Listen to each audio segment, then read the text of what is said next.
Review exercise chapter number 1 है, जिसका first question बेटा एमसीक्यूज का है। हर स्टेटमेंट के 4 ऑप्शंस हैं, उसमें से जो करेक्ट ऑप्शन है उसको आपने टिक करना है।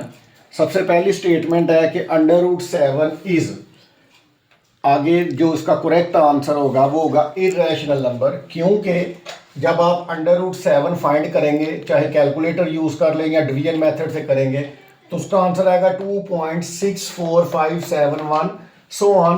तो ये एक नॉन टर्मिनेटिंग डेसिमल फ्रैक्शन है कि आंसर चलता जा रहा है और इनमें से कोई भी डिजिट या सेट ऑफ डिजिट्स रिपीट नहीं हो रहा। तो सारे वो नंबर जिनका आंसर पॉइंट के बाद चलता जा रहा है, मतलब वो नॉन टर्मिनेटिंग है और नॉन रिकरिंग है, वो सारे नंबर इरेशनल नंबर्स होंगे। उसके बाद हम पढ़ चुके हैं एक्सरसाइज में भी, पाई और ई ये दोनों कांस्टेंट हैं और ये दोनों इरेशनल नंबर होंगे। तो सेकंड एमसीक्यू का आंसर भी इरेशनल नंबर्स होगा। थर्ड है if n is not a perfect square then √n is. अब n अगर परफेक्ट स्क्वायर नहीं है, मतलब वो नंबर जो किसी का स्क्वायर नहीं है, जैसे 10 है, 12 है, 20 है, 30 है, ये वो नंबर है जो किसी का भी स्क्वायर नहीं है। तो उनको जब हम उनका स्क्वायर रूट लेंगे, मतलब किसी भी ऐसे नंबर का जब हम स्क्वायर रूट लेंगे जो किसी का स्क्वायर नहीं है, जैसे √10 है, √15 है, √3 है, √2 है, √8 है, ये सारे नंबर जो है ये कोई भी नंबर किसी का स्क्वायर नहीं है। तो इनका जब स्क्वायर रूट लेंगे तो वो हमेशा इरेशनल नंबर आएगा। ये भी हम कर चुके हैं बेटा। √3 इरेशनल है, √5 इरेशनल है, दोनों को ऐड करेंगे तो आंसर इरेशनल नंबर ही आएगा। तो चौथे का आंसर भी इरेशनल है, पहले चारों का आंसर इरेशनल नंबर्स आ रहा है।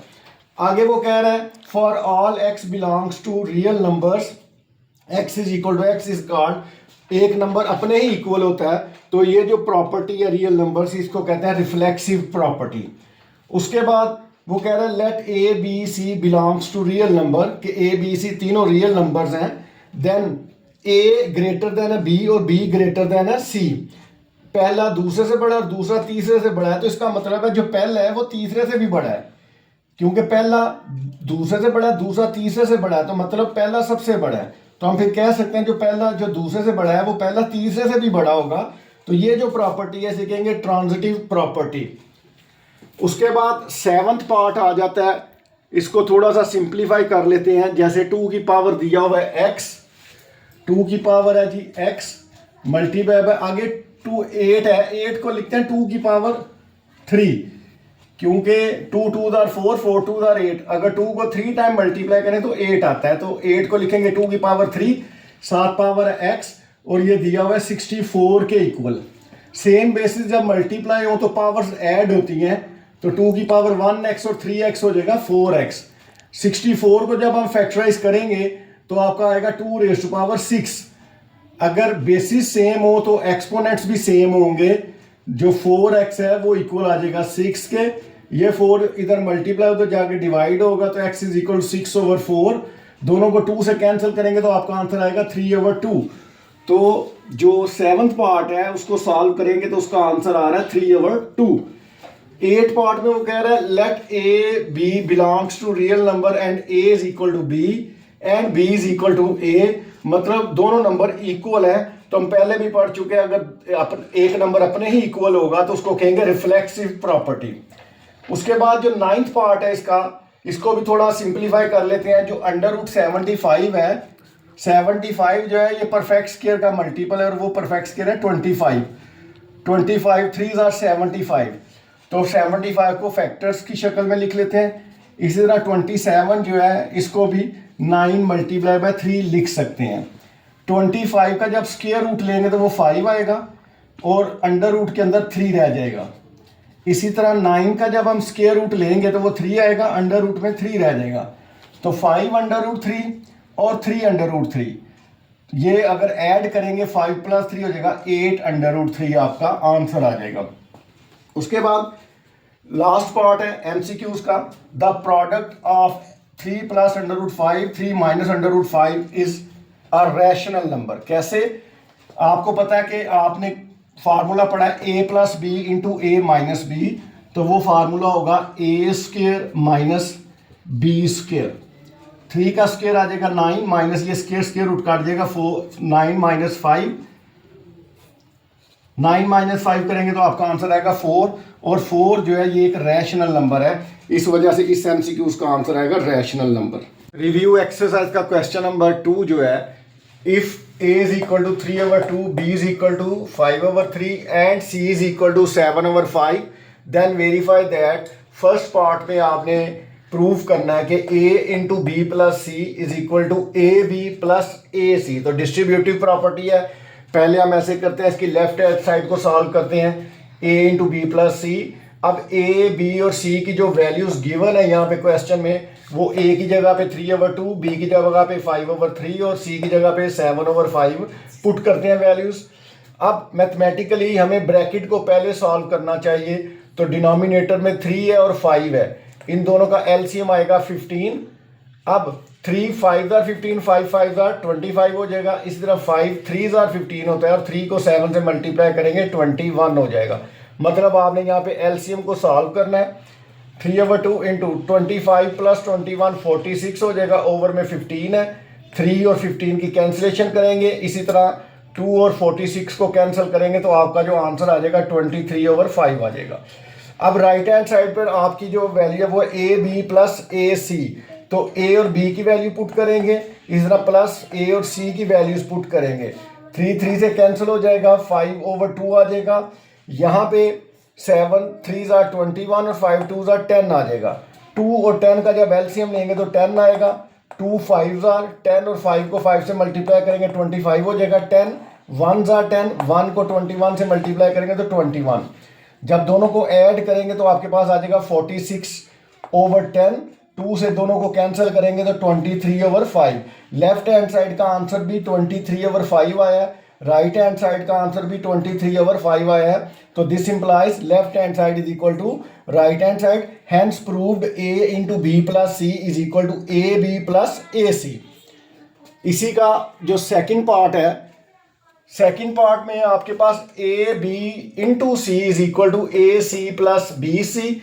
अब आपने लेफ्ट हैंड साइड में है A plus B into C, तो लेफ्ट हैंड साइड ले लेते हैं A plus B into C, A B और सी की वैल्यूज पुट करेंगे। मैथमेटिकली हमें पहले ब्रैकेट को सॉल्व करना है, वहां पे 2 फ्रैक्शन ऐड हो रहे हैं, तो जब 2 फ्रैक्शन ऐड हो रहे हैं तो आपने एलसीएम लेना है, 2 और 3 का एलसीएम बनेगा 6, 2 3 6 होता है और 3 को 3 से मल्टीप्लाई करेंगे 9, इस तरह 3 2 6 होता है, 2 को 5 से मल्टीप्लाई करेंगे तो 10 आ जाएगा, तो 19/6 इंटू 7/5 आ जाएगा।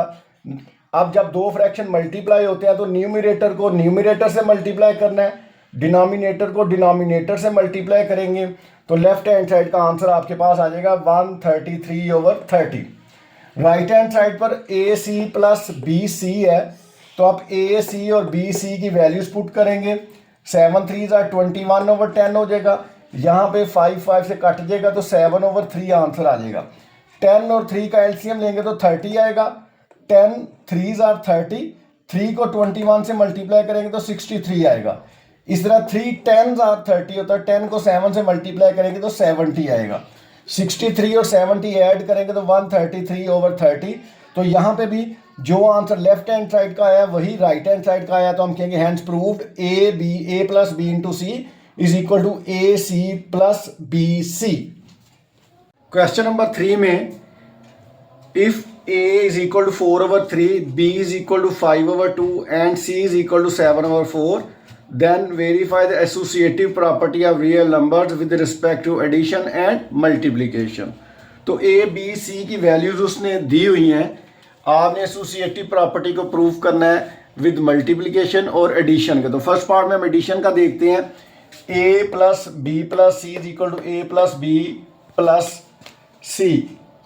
तो एसोसिएटिव प्रॉपर्टी में आपने क्या करना है कि पहले दूसरे और तीसरे को सॉल्व करके ऐड करके पहले में ऐड करेंगे, और राइट हैंड साइड में पहले दूसरे को ऐड करके तीसरे में ऐड करेंगे, तो दोनों सूरतों में आंसर सेम रहेगा। तो ये जो प्रॉपर्टी है इसको कहते हैं एसोसिएटिव प्रॉपर्टी। अब क्या जी, लेफ्ट हैंड साइड पे a plus B plus C, तो आपने क्या करना है a b और c की वैल्यूज गिवन है इस क्वेश्चन में वो पुट करनी है। अब मैथमेटिकली पहले हमें ब्रैकेट को सॉल्व करना चाहिए, तो ब्रैकेट में 2 और 4 का एलसीएम लेंगे तो वो 4 आएगा, तो इसको सॉल्व करेंगे तो 10 + 7 तो 17/4, इन दोनों को सॉल्व करके आंसर आ जाएगा। जब आंसर आया उसको पहली जो ए की वैल्यू उसके साथ ऐड करेंगे, 4 और 3 का एलसीएम लेंगे 12 आएगा, 3 4 12। एलसीएम में क्या करते हैं कि डिनोमिनेटर को एलसीएम के बराबर लाने के लिए हमें 4 से मल्टीप्लाई करना पड़ेगा।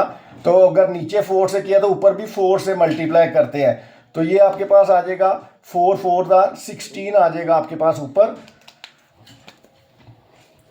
इसी तरह डिनोमिनेटर 4 है, उसको 12 बनाने के लिए हमें 3 से मल्टीप्लाई करना पड़ेगा। तो अगर नीचे 3 से मल्टीप्लाई किया तो ऊपर भी 3 से मल्टीप्लाई करेंगे, तो ये हो जाएगा 17 3 51। अब आप 16 और 51 को ऐड करेंगे, 67/12 आ जाएगा। राइट है a + b + c। तो आपने क्या करना है, सबसे पहले a b और c की वैल्यूज पुट कर देते हैं। मैथमेटिकली हमें पहले ब्रैकेट को सॉल्व करना है, मतलब a + b की वैल्यूज को पहले ऐड करेंगे। 2 और 3 कैल्शियम आ जाएगा 6। तो 3 को 6 बनाने के लिए किससे करेंगे, मल्टीप्लाई 2 से। तो अगर नीचे 2 से किया तो ऊपर भी 2 से करेंगे, तो 4 2 हो जाएगा 8। इस तरह 2 को 6 बनाना है तो उसके लिए हमें 3 से मल्टीप्लाई करना पड़ेगा। तो अगर डिनोमिनेटर को 3 से मल्टीप्लाई किया तो न्यूमरेटर को भी 3 से मल्टीप्लाई करेंगे, तो 5 3 15 हो जाएगा। 8 + 15 जो है वो 23/6 आ जाएगा। अब आपने ये जो आंसर आया a + b का, इसमें c की वैल्यू ऐड करेंगे, तो इस आंसर को c के साथ सॉल्व करेंगे। डिनोमिनेटर में 4 और 6 है, एलसीएम लेंगे तो 12 आएगा। 6 2s are 12 होता है, 6 2s are। अब अगर नीचे 2 से किया तो ऊपर भी 2 से करेंगे, तो 23 2s are हो जाएगा 46। इस तरह 4 को 12 बनाने के लिए 3 से करना पड़ेगा, तो ऊपर भी 3 से करेंगे, 7 3s are 21। अब आप 21 और 46 को ऐड करेंगे तो 67/12 है। तो यही आंसर आपका लेफ्ट हैंड साइड का आया, यही आंसर आपका राइट हैंड साइड का आया। तो hence prove left hand side is equal to right hand side. a + b + c is equal to a + b + c। अब associative property with respect to multiplication है, जिसका मतलब है कि a × b × c is equal to a × b × c। तो इसमें भी left hand side पहले सॉल्व करते हैं। लेफ्ट हैंड साइड में a मल्टीप्लाई हो रहा है, b × c जो है ब्रैकेट में है। तो आपने क्या करना है, a b और c की जब वैल्यूज पुट करेंगे तो मैथमेटिकली ब्रैकेट को हमने पहले सॉल्व करना है। ब्रैकेट में न्यूमरेटर को न्यूमरेटर से मल्टीप्लाई करेंगे और डिनोमिनेटर को डिनोमिनेटर से मल्टीप्लाई करेंगे। 5 7 35, 4 2 8 हो जाएगा। अब ये जो आंसर आया इसको ब्रैकेट के बाहर 4/3 से a की वैल्यू से मल्टीप्लाई करेंगे। 4 1 4 4 2 8 हो जाएगा। तो आपके पास 35 1 35 और 3 2 6 आ जाएगा लेफ्ट हैंड साइड का। राइट हैंड साइड में अब आपने पहले a को b से मल्टीप्लाई करना है, जो आंसर आएगा उसको फिर c से मल्टीप्लाई करेंगे। तो हम a b और c की जब वैल्यूज पुट करेंगे तो 4/3 मल्टीप्लाई 5/2, 4 और 2 कैंसिल हो जाएंगे, तो 5 2 10/3 आ जाएगा। ये जो 10/3 आया है इसको जो c की वैल्यू है 7/4 से मल्टीप्लाई करेंगे, 2 से कैंसिल करेंगे, 2 2 4 2 5 10, तो ऊपर आ जाएगा 5 7 35 और नीचे आ जाएगा 3 2 6। लेफ्ट हैंड साइड और राइट हैंड साइड का आंसर सेम आया है। तो इसका मतलब हुआ कि जो एसोसिएटिव प्रॉपर्टी है विद मल्टीप्लिकेशन ये रियल नंबर्स पे होल्ड करती है। क्वेश्चन है, is 0 a rational number, explain. तो yes 0 is a rational number, क्योंकि हम कहते हैं रैशनल नंबर्स वो होते हैं जिनको हम p/q की फॉर्म में लिख सकें। तो 0/1 0/2 0/3, तो 0 को ओवर की शक्ल में लिख सकते हैं, क्योंकि 0/1 भी क्या होगा, 0 होगा, 0/2 भी 0 होगा, 0/3 भी 0 होगा। 0 divided by something is equal to 0। तो क्योंकि 0 को ओवर की शक्ल में लिख सकते हैं तो इस वजह से ये एक रैशनल नंबर है। क्वेश्चन नंबर 5 है, state trichotomy property of real numbers. तो ट्राइकोटोमी प्रॉपर्टी बेसिकली ये है कि for all a b belongs to r, तो दो नंबर जो दो रियल नंबर होते हैं उनको हम 3 तरीके से रिलेट कर सकते हैं। या तो a is equal to b, मतलब दोनों नंबर्स बराबर होंगे, या पहला नंबर बड़ा होगा दूसरे से, मतलब a is greater than b, या पहला नंबर दूसरे नंबर से छोटा होगा, a is less than b। तो दो नंबर्स को कंपेयर करने के हमारे पास 3 ही तरीके हैं। या तो दोनों नंबर बराबर होंगे या पहला नंबर बड़ा होगा दूसरे से या पहला नंबर छोटा होगा। तो इस रियल नंबर्स की इस प्रॉपर्टी को कहेंगे ट्राइकोटोमी प्रॉपर्टी।